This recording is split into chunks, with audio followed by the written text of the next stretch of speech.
I'm your host, Aasera. Paris here. Hi, it's Rose. This is Ink on the Air. Welcome back to another episode of Ink on the Air. I'm your host, Aasera, and today we have our lovely co-hosts, Paris and Rose.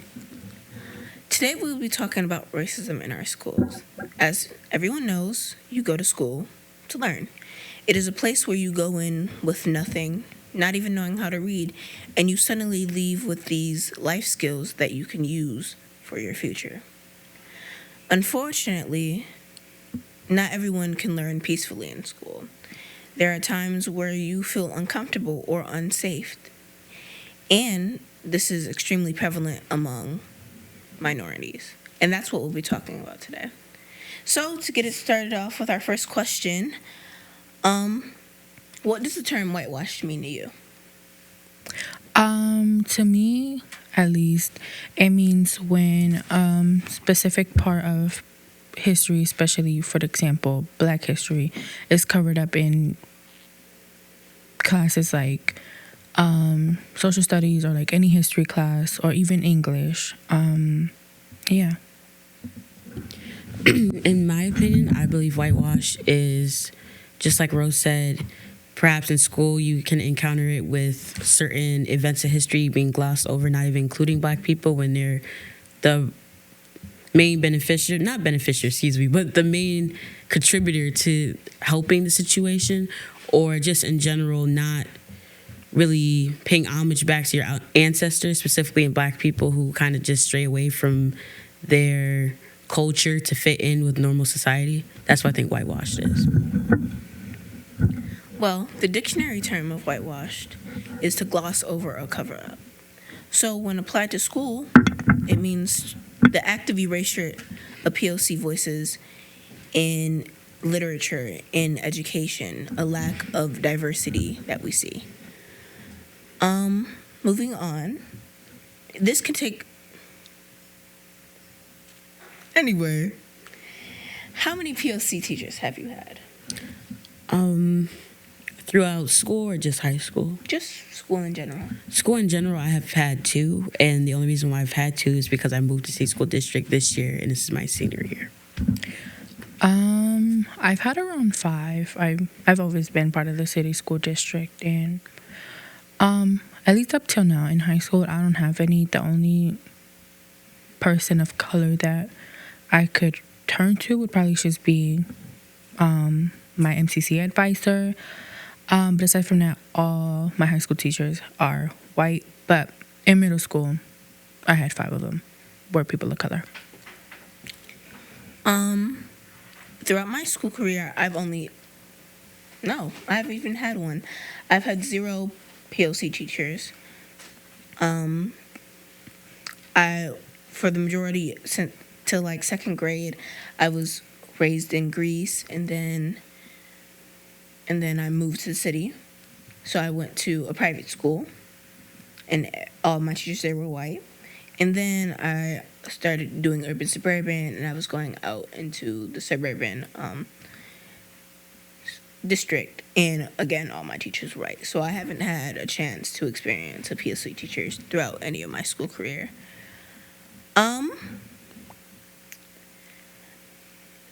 Another form of, whitewashed education is the lack of POC teachers. And when you don't have a teacher that looks like you or talks like you or can relate to some of the experience you have been through as a minority, you may feel uncomfortable with talking to your teachers. You may feel unsafe. You may feel like you cannot relate to what they're teaching or relate to how they're teaching it. You may feel this disconnect between the person who's teaching you everything you need to know. Moving on, how do you feel that learning in like a whitewashed school or going through whitewashed education can affect you later on in life? Being that most of my life has been in a private Catholic institution, I feel like I can speak on both sides. I am grateful for the education I learned at the school I was at, but being that most of the education was written, or the books and curriculum was written by white people, it really wasn't giving the whole perspective of everything. So it kind of made me feel like I have to portray myself in a certain way and believe certain things just to get ahead in life, which is not true. And I feel like also being in that type of setting, I had to put a mask on to just fit in and to get somewhere in that school. And I feel like that still affects me to this day, whether good or bad. I mean, now I know how to not code switch, but like change my tone maybe and my vernacular when I'm going into different settings. But at the same time, I should feel like me being myself should get me where I need to go. But that's how it affects me in the long run. I can't say I have any experience with going to a suburban school or like a heavily populated white school, but I feel like the people you're around really affect the way you think. So if you're only really learning just one point of view of like history, you don't really know like what's going on, if that makes any sense. Like you might be ignorant to like a lot of other point of views and like what actually happened. Cause from what I feel like a lot of stuff is like twisted to like fit the way the person wants to teach it. Like, so if it makes them uncomfortable, they probably switch it around and be like, I'll teach it this way instead.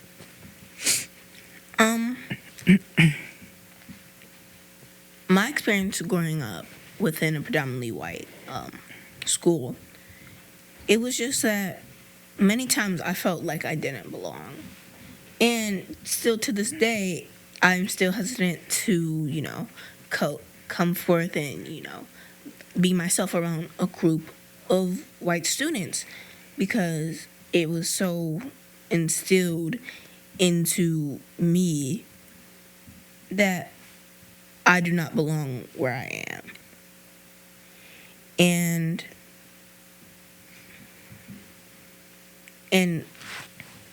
I do feel that they definitely do not cover up, but gloss over some very important attributions that POC people have brought to the plate, specifically black people. I didn't even know that a black person had invented dry cleaning until the other day. And, but we all know that Albert Einstein invented this, or, something to that effect. But I don't even know what people who looked like me and how they contributed to society we see today.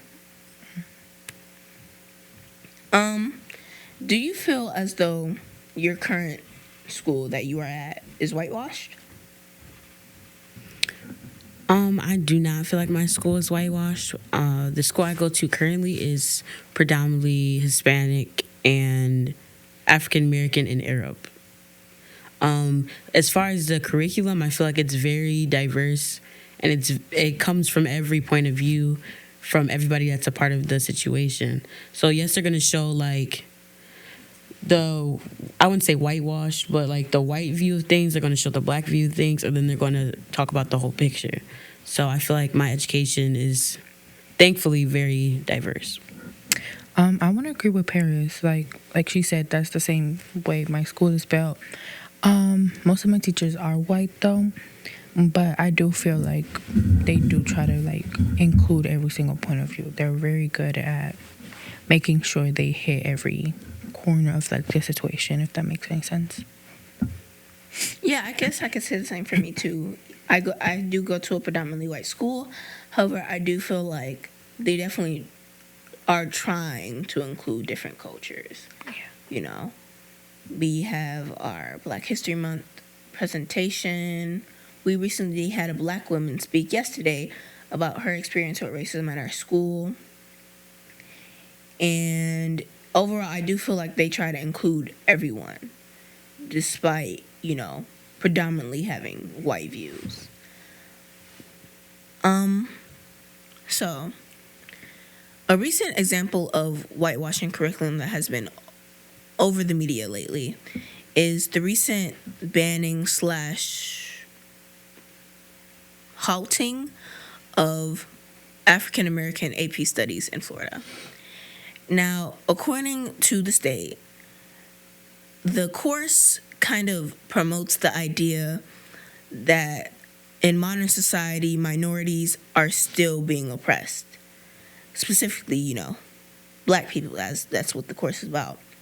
It still perpetuates the idea that we are being oppressed, that women are not respected, that black women aren't respected, and I guess that makes people uncomfortable. So they brought it back to the writing board and decided to add some things.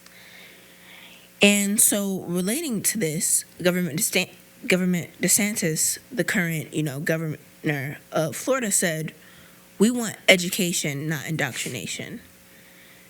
Now, for me, that quote makes me angry because he is perpetuating that. He's basically saying that black history is nothing but a bunch of mumbo jumbo used to indoctrinate others. It has no real effect. It is untrue. It is fake. I want to hear how my hosts feel about the quote. So let's start with you, Paris. Personally, the quote, as you said, is a little enraging because for him to say that we're here to teach, not to indoctrinate, I feel like that's what's been happening the last 400 years in my eyes as a black person.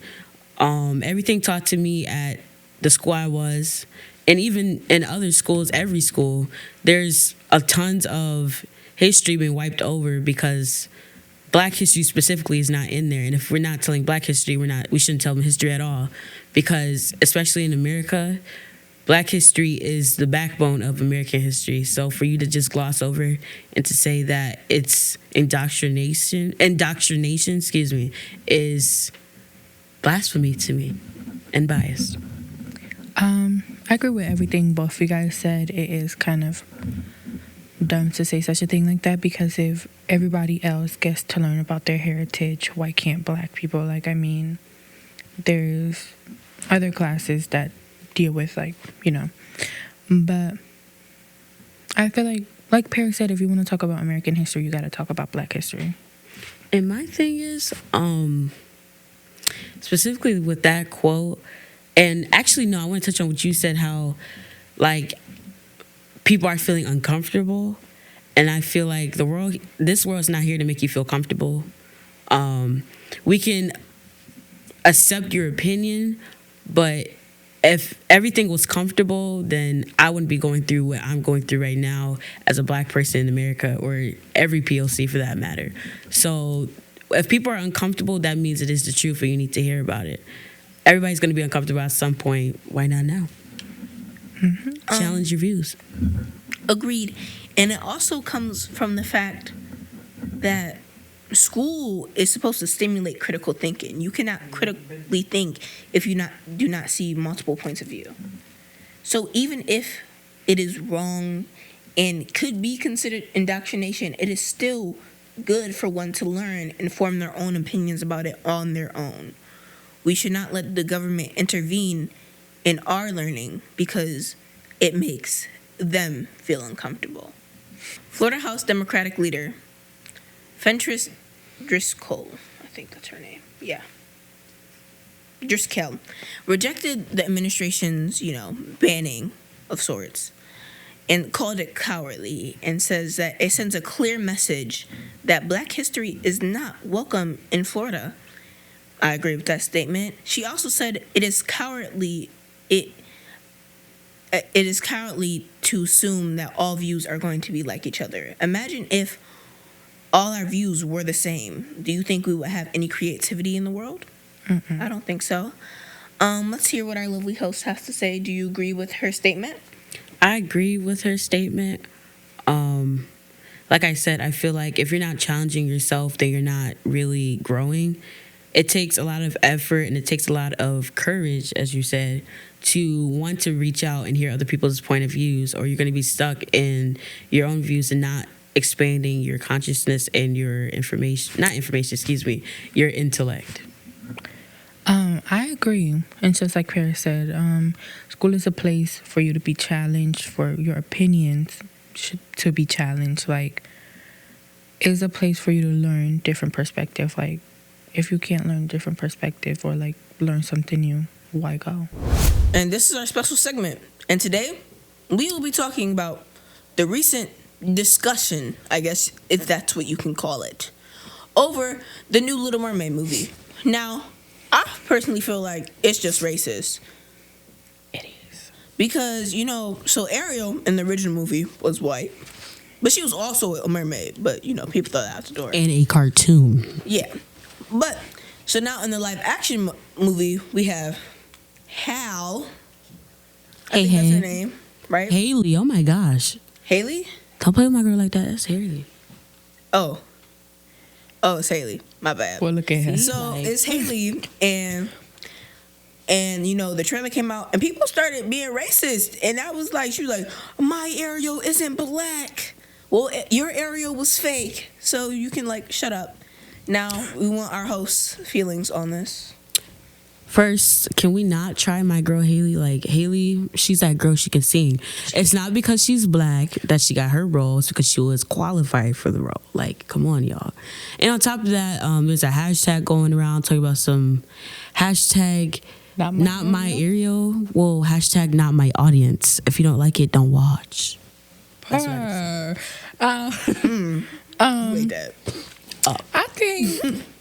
I think honestly, they did too much. Like, one thing it was never that serious, because, and she's a mermaid for God's sake. Like, her race has nothing to do with the movie. All she is a mermaid. What has to do with the movie is the fact that she's a fish. But I remember seeing one of the little edits they had made, and they had a bucket of fried chicken on the cover. I saw that one. I was just so baffled, because it's like you thought that was funny? Like, it's giving Jim Crow cartoons. No, literally, it's giving 1960s Alabama. Okay, but can we talk about how a literal Disney movie made y'all bring out the deepest depths of y'all racism? She's not even real in the first day. Exactly. A mermaid is a mythical character. Like, a fish. She could be purple for all we care. She's not real. And then to not seem racist, they're gonna be like, well, she has locks. Ariel didn't have locks. Bro. Like I said, one thing, and this is not that serious. It's just a movie. If you don't want to see it, don't go see it. But stop being racist, please. But that trailer was actually really good. Y'all saw her with the flounder and the way she started giggling. I was like... And plus, can we talk about... on my TikTok feed, I've been seeing a whole bunch of little black girls who get so excited when they see that Ariel is black. Can we talk about the positive aspects that this is happening? Little black girls are seeing representation on the screen of their favorite character. It's making people feel like they belong, even though y'all clearly show that we do not. But we gonna belong wherever we are. What Paris said, because it's this time around is a live action movie. You're seeing someone in person, and they could always bring back, oh, you guys got Princess and the Frog. Tiana, you guys was a frog for the majority of the movie. It's no. And then even with that, she had her best friend who was white. Y'all still getting a piece of the. And to be honest, Princess and the Frog, I love that movie. I do. That movie is iconic. I had a birthday cake theme of it. To be honest, it was really good. Princess Tiana, I want to try some of her food. I know it's good. I know. That gumbo, them beignets. Yeah, I want beignets so badly. I just want to. Have you guys ever experienced racism in your school? I have. As I said earlier, I attended a Catholic private school for majority of my schooling until this year, and it wasn't as bad. Well, let me take that back. It was not as apparent to me until I crossed into high school. A lot of microaggressions that now, looking back in hindsight, I see. But not recently, but the last year, I've definitely seen it in my school.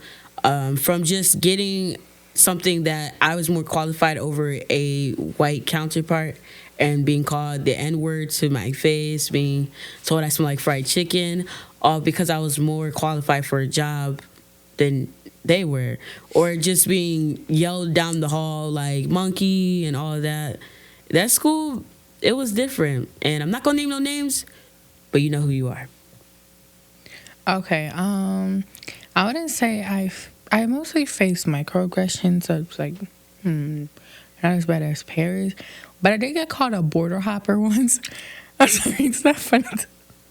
I did get called a border hopper once, but I'm not even Mexican. You're but not even Mexican. So that's what happened. I think that's the one that mostly stuck out to me. Like, imagine walking down the hall and someone bumps into you because they bumped into me. And, I said sorry because, maybe I thought I was in the way. I wasn't. And they turn around and be like, border hopper. Oh, okay. Thank you. Thank you for that. That was a really nice compliment. Mwah. So this happened freshman year. I just thought about it,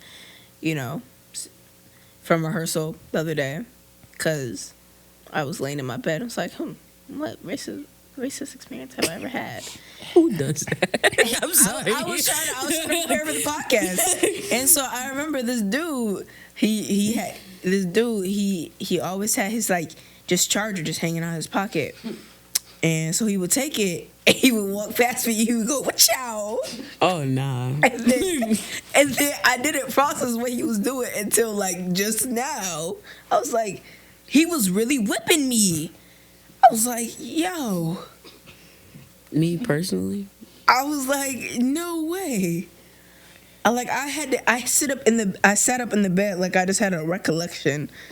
It was like a recollection. I was like, you know how they be in the movies and they just be falling apart in bed, that was me. I really just realized I was getting whipped in school, and then I went to bed, and that sleep was good. I had one of those realizations too.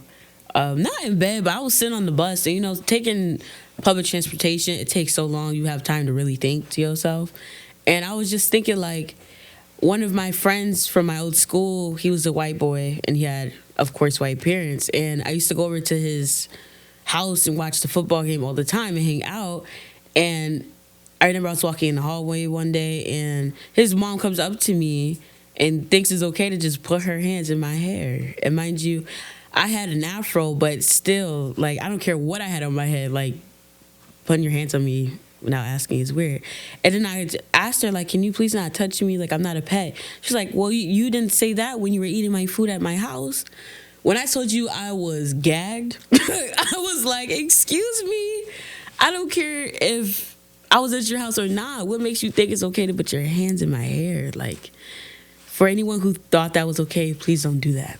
It's not cool. Especially if they black. Just don't. Right. And what even is the correlation with you eating the food she cooked in her? Right. As if I'm a charity case or something. I don't have food at home. I guess she was saying you. I don't know. That's so weird. I'm not a pet. Well, you weren't saying you weren't a pet when you were eating my food. Okay, so you thought I was a pet then when I was eating your food? That's what I was gonna say, because that's what it make it seem like. I have food at home, Miss Ma'am. Okay. Should have kicked. I'm sorry. Yeah, but don't put your hands on nobody here. Right. Don't put Just your hands. don't. Especially if they're black. That's a surefire way to get chewed out. Just don't do it. Don't. Please. Also, don't say your hair looks exotic. That's not a compliment. Exotic? Yeah. That's different. No, because it's definitely be like, oh, your hair looks so exotic. How do you get it like that? Do you wash it? Yeah. Yeah. It's also crazy. They try to call people of color dirty for not washing their hair often, but y'all are the ones who have to wash your hair every other day. 30 minutes into your wash day, your hair is already greasy. Right. Oh, I'm sorry. That sounds mean. But yeah. Yeah. Well. Okay, moving on. You're gonna have to edit this part out because I need to take a quick little peek. Interval. Keep everything rolling, please. Huh?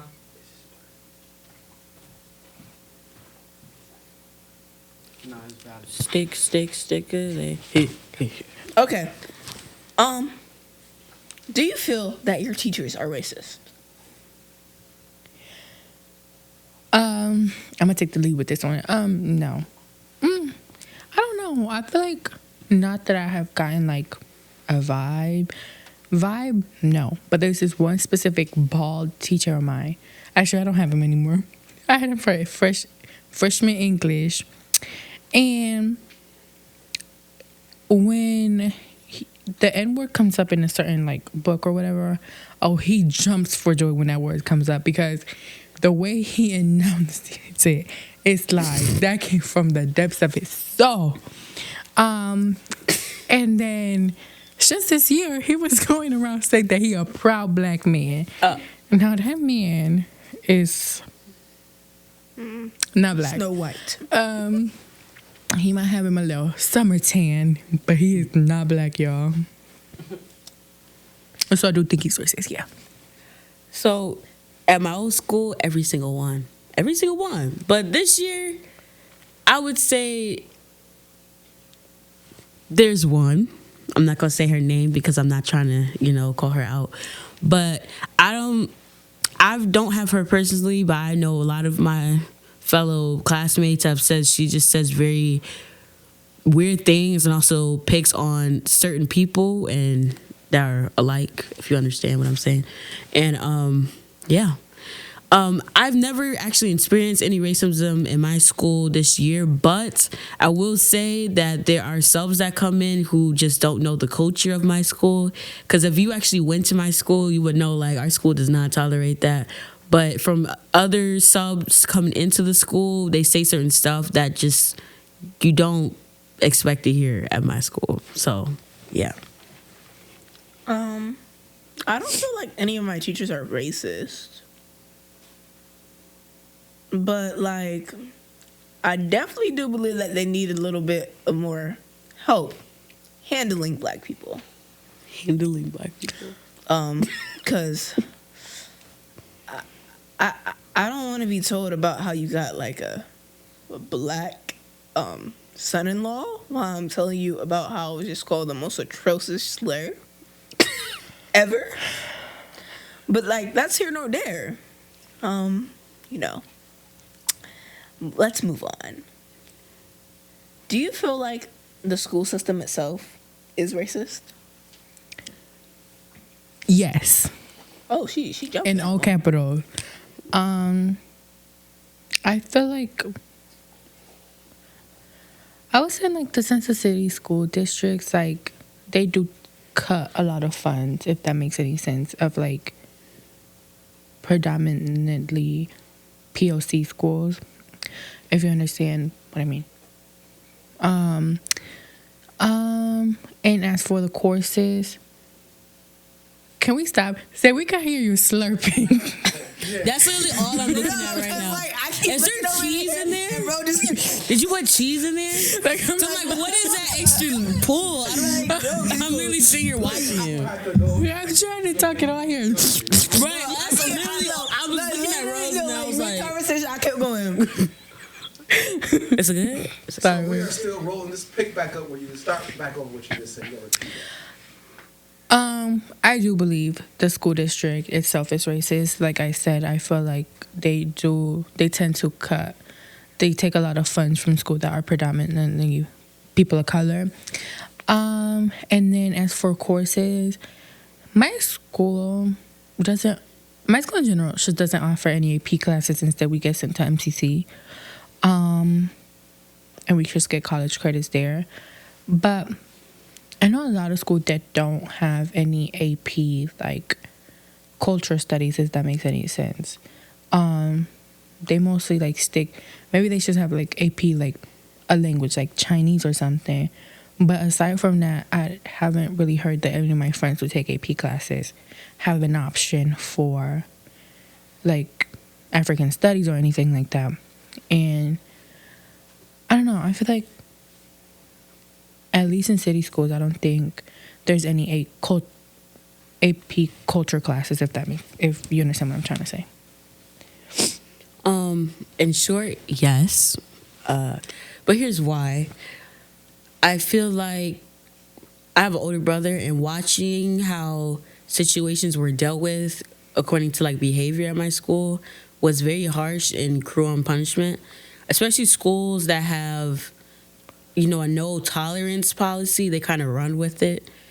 For instance, he had a situation with another student, and they didn't even touch each other. They were just, you know, having a little argument per every high school situation, every high schooler ever. Sorry. And as soon as a teacher got in, this teacher was white, tried to talk to him. He was a little aggravated, so his voice was loud. They didn't even send him to the principal's office. They called the police, and then they called him down to the principal's office, and he was met with police. Now, I'm not sure if any of you guys know about, there was a play recently. It's called the School and Pipeline, and it literally shows the direct coordination with school and how they handle students and them going to jail. So getting them a record in high school by simply arguing with someone or doing something stupid, and it automatically coordinates to jail because they already have a record. If they do something else wrong, they automatically are going to jail. It's really interesting. I encourage y'all to look at it. It's a real thing out here. Yeah, basically. I feel that, you know, in the city we're mostly POC people, they don't have the same, you know, experiences or are given the same opportunities that suburban schools do. Like as a black person who lives in the city and goes to a suburban school, I can definitely see that the opportunities that they get there are completely different from the opportunities that we get in my school. It hurts in a way. Like, these people who look just like me don't have the opportunity to go to a suburban school, but they're still given this lesser education, and, you know, hurts my feelings. I feel like it's kind of, this is exactly where redlining comes into play, because I choose to live in the city, or you live in the city, and because you live in the city, you're bound to go to a city school where the education, we're just being honest here, is not as great as you would get at a suburban or a public or a private school due to funding and just the means to do so. So I feel like it's just dooming you not to have the opportunities just because of the zip code you live in, which is not fair. Do you guys want me to add something? No. Okay, just 1 second, y'all. Okay, we're gonna keep it rolling. And just remember, family, while we wrapping this up, you don't always have to look at the camera. You can look to each other, because it's really about a conversation with you guys, unless you really want to address the camera. Dang, I'm like, why is she always talking like Yeah, this? y'all need to go make, you know what I'm saying? No, because I really do be talking to them, though. Now I be talking to literally them. I'm like, So just to remind you guys that you can talk to one another. Now, if you want to address the camera, you can, but for the most part, you're having a conversation. What's the next question? Because we have a time check too. We still time check. 53. 5:53. Okay, so we almost done, y'all. Now that we're talking about suburban schools versus city schools, I'm gonna ask the question. So, you know that there's a distinct difference between suburban schools and city schools, and you know, like, there's almost like this divide. You know, that from where I go to school, poverty is 15 minutes away, and do you think, like, that distinct different culture, different everything can induce racism in a way? I feel like I worded that the best way I could, yeah. That's a really good question. I think, do you want to go? I don't think I really understand what you're asking, if I'm to be honest. Just, like, ask the question. Like, what do you want me to explain? Just reword it again. I don't even know. I was lost. I'm not gonna lie. Do you mean in, like, the sense of like the class difference, something like that? Sort of, but, like, just the difference in general. Like let's say you go to a suburban school, right? And all you hear is about how the city schools are nothing good. Don't Yeah. go into the city. Don't do none of that. But this, how do you think that might, build up towards like just internal bias or racism? Oh, okay. Okay. I must just say something simple. Like, I feel like it's always said that city schools are not really a good place to learn at. But I feel like in city schools, it's always taught that, suburban schools have all of this. They have all these funds. Like, they have all these classes that could really help you. I feel like once that's always, like, said to you, you meet someone, let's say, for example, someone who's always went to, like, a suburb school, meet someone who went from, like, a city school. Oh, yeah, I bet you didn't learn this. Something like that. I feel like it would just be kind of like they think lesser of the people who go to city schools than the people who go to suburb schools. From my past school, I think I actually am a victim of that. Not victim, but I think I have perpetuated that because I've never been to a city school district school until this year.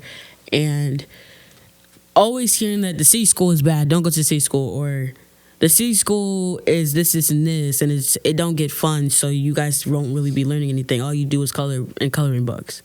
And when I meet somebody who goes to a city school, at the time I would be like, oh, how is it? Almost like I'm consoling them for going to a school like that. And now that I'm in the school, I feel like there are very distinct differences, but I feel like it's nothing that is either of the people that go there's fault.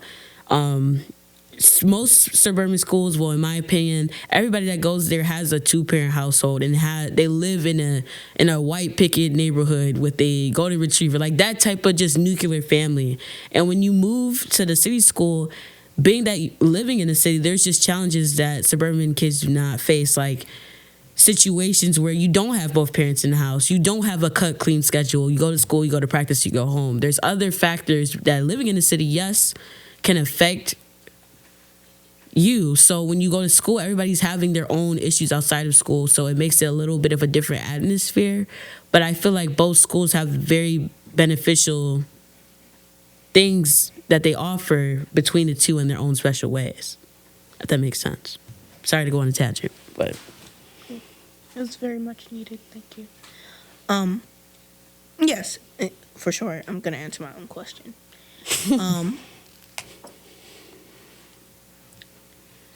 I live in the city. I see city kids.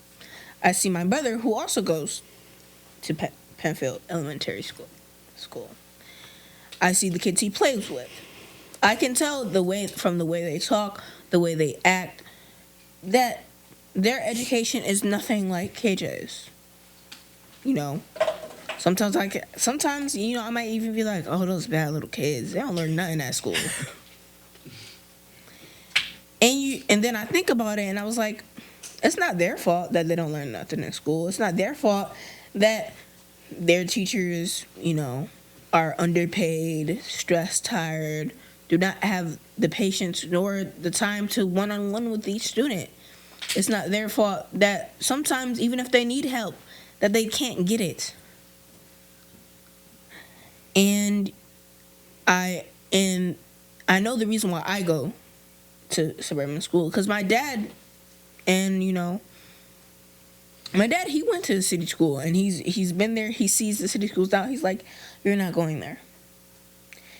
And he sends me out to the suburban schools, which undoubtedly there are probably more challenges I face there than I would at a city school. The racism, having to figure out how to deal with teachers, trying to fit in and right. be seen as a normal student or an equal person. Like I can have an equal conversation with you. You see me as a human and not my color. Changing how I speak, and then correcting how I speak, because sometimes it slips out, and then like this embarrassment, it eats. Like I say, ain't instead of is not, and then I have to be like, oh, I mean, it's not how I laugh it off. Like, my intelligence is not equal the way I speak. But unfortunately, it does. So I have to be on guard at all times on how I speak, how I present myself, how I act in front of my teachers. I can't get mad like the white students do. I can't storm out of class. I'll be seen as a threat. And that's the serious truth. However, I do feel like I get a better education. I do feel like the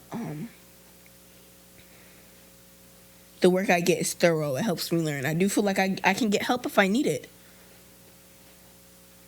But like any two things, there are pros and there are cons. Right, at what cost? That's the real question. That's the real question. I think at the end of the day, I feel like it just always comes down to funding and why the school district doesn't put more funds into schools that really need it. Because, I mean, it's a problem because if you look at, let's say, graduation rates, like, why is it that not many kids are graduating from this school but are graduating from this school? I don't know, like I said, I just feel like it has to come to, like, why isn't there more funds? Like, you guys have more funds to do all of this other stuff. What about the schools? And meanwhile, there's schools like my old school where they're using funding, but not for the right reasons.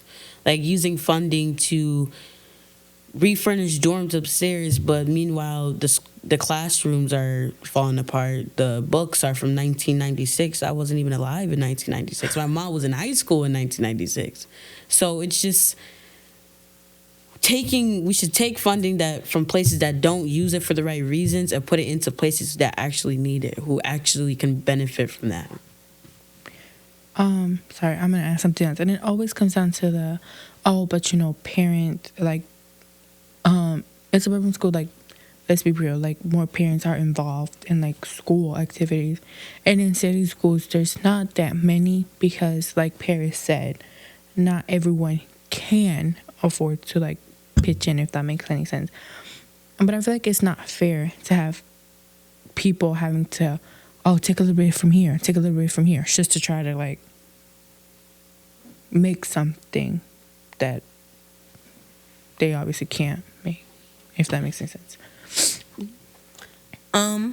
So we're gonna talk about the Upland Elementary situation, which is like a serious case of students being racially abused at their elementary school. And like, what really baffled me is that this is an elementary school. These are children. These are 10, 9, 8, 7, 6, 5-year-olds. 4, 3, 2, 1. Like, Sorry. But so essentially this thing started when this 8-year-old girl, I don't even know how old she is. I meant to say little girl, but she shows up at home with 2 cards that are addressed to her. They don't have her name on them. She's black, as you may guess, and they are addressed to my favorite cotton picker and my favorite monkey. Her mother, she sees this and she's like, whoa, what's going on? Like, as any parent should be, because I don't even know, like if I ever got a note home and it was addressed to my favorite cotton picker, bro, I don't even know what my parents would do. I'm letting the building up. I'm sorry. See, I was smart in elementary school. I would have read that and I wouldn't be like, to my favorite, not gonna say, I'm just saying, that is outrageous to me. That's a child. And the thing about, it's a child, so like, where does the blame really fall in this case? The teachers. We're not looking at what these kids bringing in. You just let them waltz in and start giving stuff to people. It don't only lie with the teachers. It lie with the parents. That's what I was going to say. Because before you learn at school, you learn at home. And if this is an elementary school, they're not even learning about slavery yet. They're learning about George Washington and the Native Americans. They're just coming to terms with the difference of color. Like, yes, they see it, Exactly. but they don't know the Like, parameters y'all of ever that. see those two little you know, the little white and black girls and be like, oh, we're twins, and it's so cute, kiki, because you know they don't understand race, Exactly. and so these are literally addressed to this little black girl from these little white kids. And I don't care. The parents have to write it. Like the parents at home of the kids who sent those letters out, they were the ones who wrote it, because it's no way. They don't even know what a cotton They picker don't is. exactly. Like either they do, because kids is really advanced these days. Like, to be Yeah. honest, they just might know. But to form it so calculatedly, No, they Exactly. gotta they give her the letter. Be like, you know what, you know, and it gets worse. Let me continue. It gets worse. So, one of the letters was originally addressed to a little black boy, you know, and you know they crossed his name out. They gave it to her instead, you know, because they was both black. So I guess it really didn't matter who was given to. I guess. wow. But so she was also told that she was going to get another letter of her hanging from the tree. And then she wasn't get it because they saw the kid who drew it got in trouble. Now the little girl said that her bullies only got 1 day suspension. If I was her mother, I would have But- set that building but- ablaze. Actually, no, I wouldn't. That's arson. But like, I'm in the form of like, I'm about to tear that building up. Yeah. No, like you gonna see me. Yeah. Your parents No. gonna see me. I'm sorry. Because 1 day suspension, That's It's not enough. crazy. It's crazy. That's like really 1 day. My brother just I don't got even 1 know day if it's- suspension. I don't even know if we talking about in school or out of school. Like, did they get on the bus and come in school and you like, you know what, you can't play recess, little Anthony. You know you wasn't supposed to call a little cotton I picker. I I'm think sorry, bro. I think 1 day suspension is just you get suspended, like depending on like what time of day you get suspended. Because like yesterday, my brother got 1 day suspension, but this was yesterday, but he still had to go to school today. So So probably was ISS. yeah, Suspension. it's just for like the rest of the What? day. Yeah, Like, I want to go to that school. no, like we definitely do have in school suspension. So these kids get on the school, but you don't see them for the entire day. they be in that Oh yeah, ISS you be in the room ISS all room day. working or sleep, but better be working. So Yeah, but that was actually absurd to me. I'm still in shock. And so, again, so now back to the little boy. He also has bullies. And so apparently he got into a little argument. You was confronting them. But he got suspended. Not for 1 day, but he got really suspended because he was getting in trouble. And I'm like, what? His parents need to take legal action. Yup, this is coming Right. from someone. They definitely did. Someone they who's taking definitely suing. 'cause- someone who's taking a 'cause, law class. again- First of all, what's the grounds for this suspension? Is it fair? No, it's It's harder to It's harder to suspend somebody than it is to address the situation at hand. No, It's and then I know that little boy had to explain why, like, because automatically when kids get in trouble, they be like, "He did it, he did Yeah. it."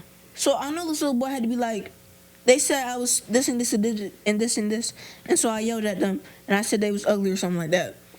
And I feel like as an adult in an administration, hearing something like that and looking at the age these kids are, it's just something you think like, I don't really think this kid is making it up.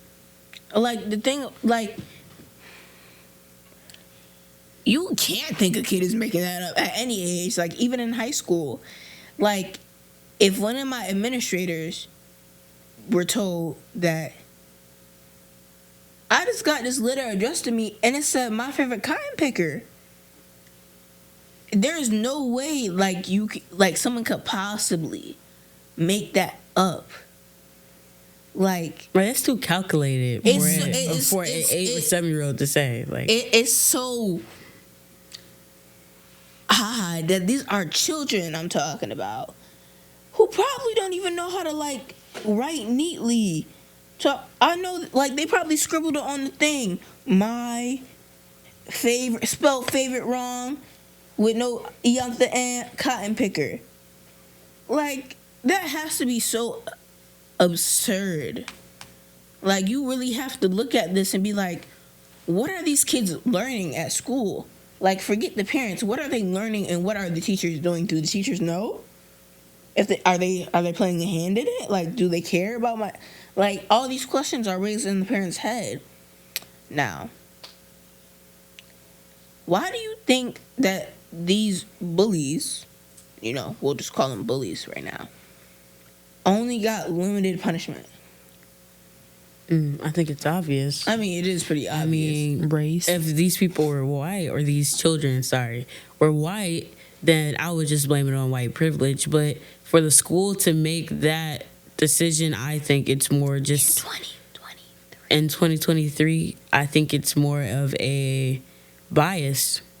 You're literally saying this is okay to do to these children, and now they're gonna grow up to become people who just spew hate and just can't grow. You know what? They grow up to be people who make laws saying that African American history is indoctrination. Exactly. This is literally the beginning. No, I mean, I love seeing those stories about when, no, actually, never mind. Some of those high school bullies be actual bullies instead of just being mean.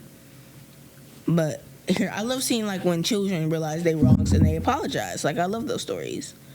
And so hopefully those kids become like those and they realize their mistakes. Because right now they're children. They're still very easily impressionable. You can still easily very talk to them and change their ways. But mind you, remember when we talked about whitewashing, especially in suburban schools? They won't have any opinion to challenge what they're being embedded with already. So not to say people can't change, but this is how many people become racist and they don't even know it. Like, you doing stuff like this and adults around you are saying it's okay by doing stuff like, I'll give you one suspension. Oh, you're getting bullied for being black, here goes 6. It's just perpetuating the racism that we see all day, every day. Yeah, and then people want to say, like, that don't exist. I mean, clearly you do, because these little 5-year-olds are talking about cotton picking and talking about the lynching was crazy. The lynching was different. The lynching was different. You see, like, I didn't even know what lynching was until I was in 8th grade. Cotton picker, somewhat like blah, blah, blah. Calling someone a cotton picker, that's different. Still side. I haven't heard that in so long. But going on as far as to say you're gonna get lynched, essentially. The 8-year-old didn't think of that. I'm sorry. Like, when I tell you, I didn't even know what lynching was until I was in 8th grade, and I only knew what it was because I was reading an Emmett Till book. Like, I didn't even know who Emmett Till was. Like, isn't that crazy? I didn't even know who he was. I was like, Emmett Till? Who is this?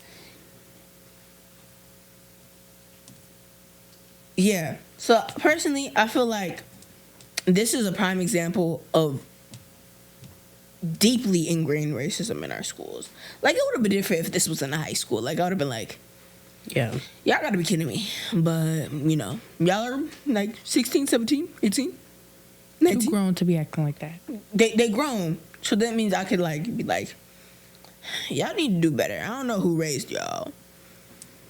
But these are children. And so it comes to, like, a whole nother thing. Because you can't blame the children. You could. But not in this situation. I mean, I will blame them. But, like, you gotta blame the adults first. Because you can't just be like, I'm gonna be mad at you because why would you call her a cotton picker? I will, and I'm hunting down his parents. And then I'm gonna move up to his parents. But who is your parents? Like, I need to see somebody I'm not gonna start yelling right at now. the kid. I'm gonna be like, oh no, you never yell at nobody kid, but I'm like, I just want to ask, like, where'd you learn this what's from? Your address? Like, I'm gonna give you a piece of name? candy. Her name Dorothy. I expect me at 8 p.m. I'll be at your door. Hi, Your parents outside, please. No, like, look, when I knock on the door, you go hide. Okay? Cool. Actually, don't even go hide. You will hear something. You from need me to stand here and listen to this because I don't want to traumatize the little kid because I just want to have a conversation with your mama Dorothy. You know, I'm gonna give her a little sandwich, a little knuckle sandwich. All right. Anyway, not so much. Anyway, we don't spread violence. Thank you on for this coming show. to Ink on the Air. Get some final thoughts. Then we're gonna wrap it up because we don't have much time. Oh, final. They're gonna say something real quick before we wrap it up. Then we can wrap it up. Any final thoughts, y'all?